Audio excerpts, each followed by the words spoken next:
Os Tubarões Azuis que se recusam a perder. 3 de julho de 2026. Eu vou começar esse vídeo sem saber como eu vou terminar, mas a gente precisa ter essa conversa. Eu quero começar falando sobre o filme Rocky, um Lutador. Eu não sei se muitos de vocês assistiram ou não, mas o filme que colocou Sylvester Stallone no mapa de Hollywood, filme vencedor do Oscar, que conta a história do Rocky Balboa, um cara que veio do nada para se tornar um grande astro do boxe e que ousou enfrentar o campeão mundial Apollo Creed. Ninguém acreditava no Rocky porque ele era o azarão, ele era o cara que, em teoria, era um amador que não tinha condições ainda de enfrentar o cara que era o principal boxer da época, lutador profissional, e o Rocky ainda precisava se tornar um profissional. Só que aí o Rocky acaba tendo a oportunidade de enfrentar esse campeão e leva a luta até o 12º round. Ele consegue concluir a luta sem ser nocauteado por Apollo Creed. Final de Rocky, um Lutador, isso não é spoiler, porque esse filme já tem, sei lá, ele vai fazer acho que 50 anos esse ano.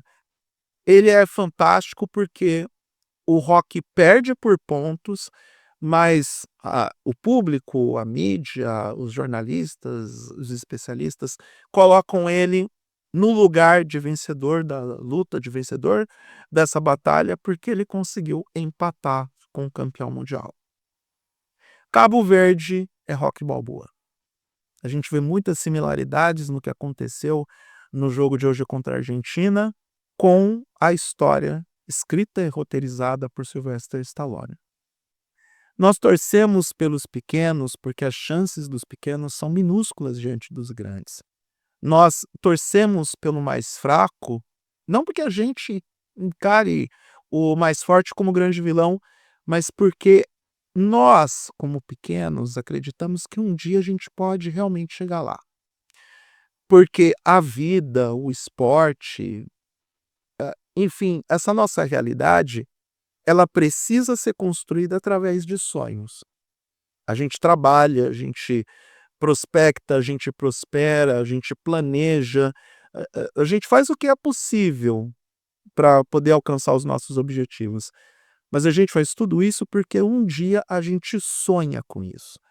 Talvez o nosso mundo e o mundo dos esportes, o mundo do futebol, precisa também de histórias construídas por sonhos, onde a gente começa por um ideal, por um esboço de planejamento e constrói em função disso uma história que pode ser fantástica, como a de Cabo Verde foi.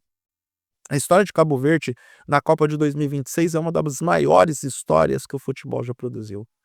E já seria independentemente do resultado. Mas eles conseguiram mais do que isso. Eles conseguiram o que tantas outras seleções ao redor do mundo não conseguem há muito tempo: levar um jogo contra a Argentina para prorrogação. Cabo Verde termina a Copa de 2026 empatando com 3 seleções que já foram campeãs do mundo, com tradições em Copas do Mundo que são de décadas.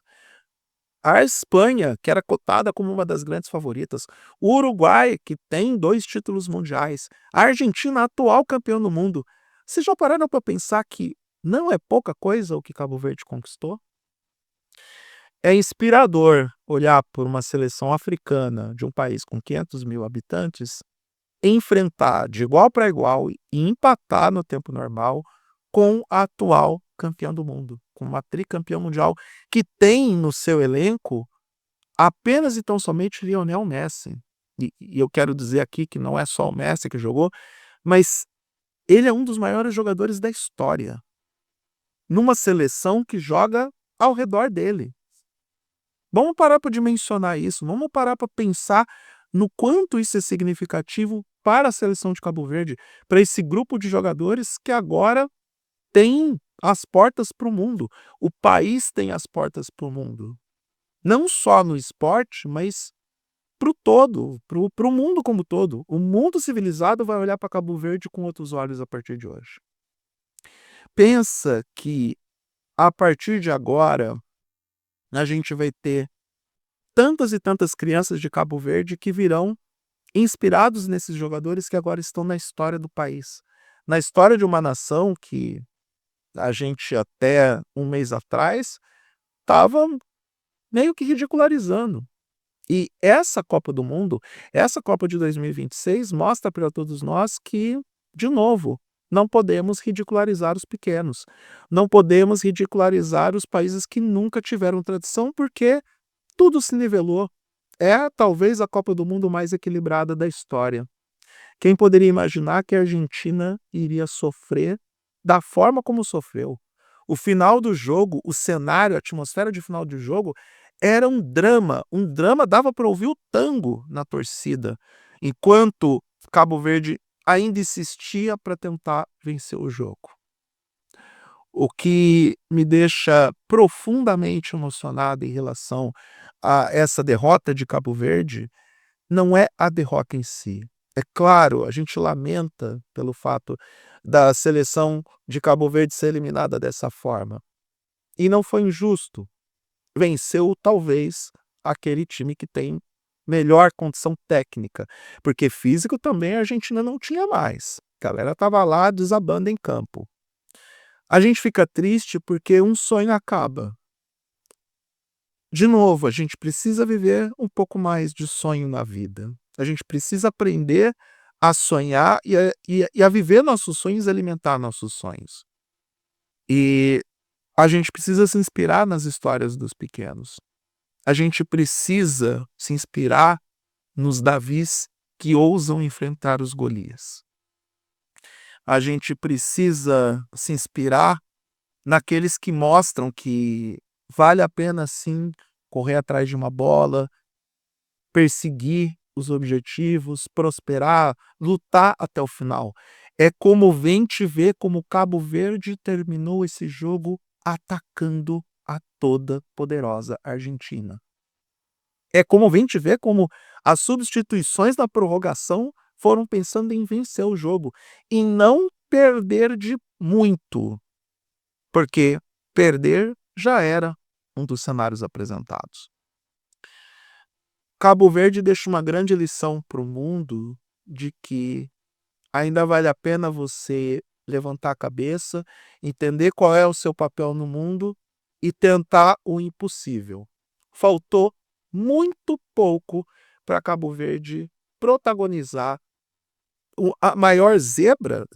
Não, realidade, a gente está falando dos Tubarões Azuis, protagonizar a vitória mais espetacular da história das Copas do Mundo. Mas com certeza, nós, testemunhas oculares da história e felizardos, podemos dizer que assistimos a um dos maiores jogos da história da Copa do Mundo, uma das maiores batalhas, porque esse jogo terminou como uma batalha épica, uma dos maiores confrontos que esse esporte já produziu e uma das histórias mais fascinantes e mais bonitas que a Copa do Mundo entregou para nós. Apesar de todos os erros que o Gianni Infantino comete, apesar dessa distribuição de vagas acontecer por interesses políticos, na base da cagada, a FIFA conseguiu entregar para a Copa do Mundo algo que nem eles esperavam que fosse dar tão certo. Uma fase de 16avos de final que foi mais emocionante do que a gente esperava. E essa distribuição de vagas a mais, onde o continente africano, que foi beneficiado com isso, conseguiu colocar 5 seleções na fase de 16avos, onde 2 dessas seleções, Marrocos e Egito, já estão nas oitavas de final. Essa mesma Copa do Mundo entregou para a gente aquilo que a gente precisava, mesmo que a gente nunca tivesse pedido. A seleção de Cabo Verde ensinando para o mundo que vale sim a pena sonhar. Como é importante sonhar, como é importante a gente perseguir os sonhos até o fim.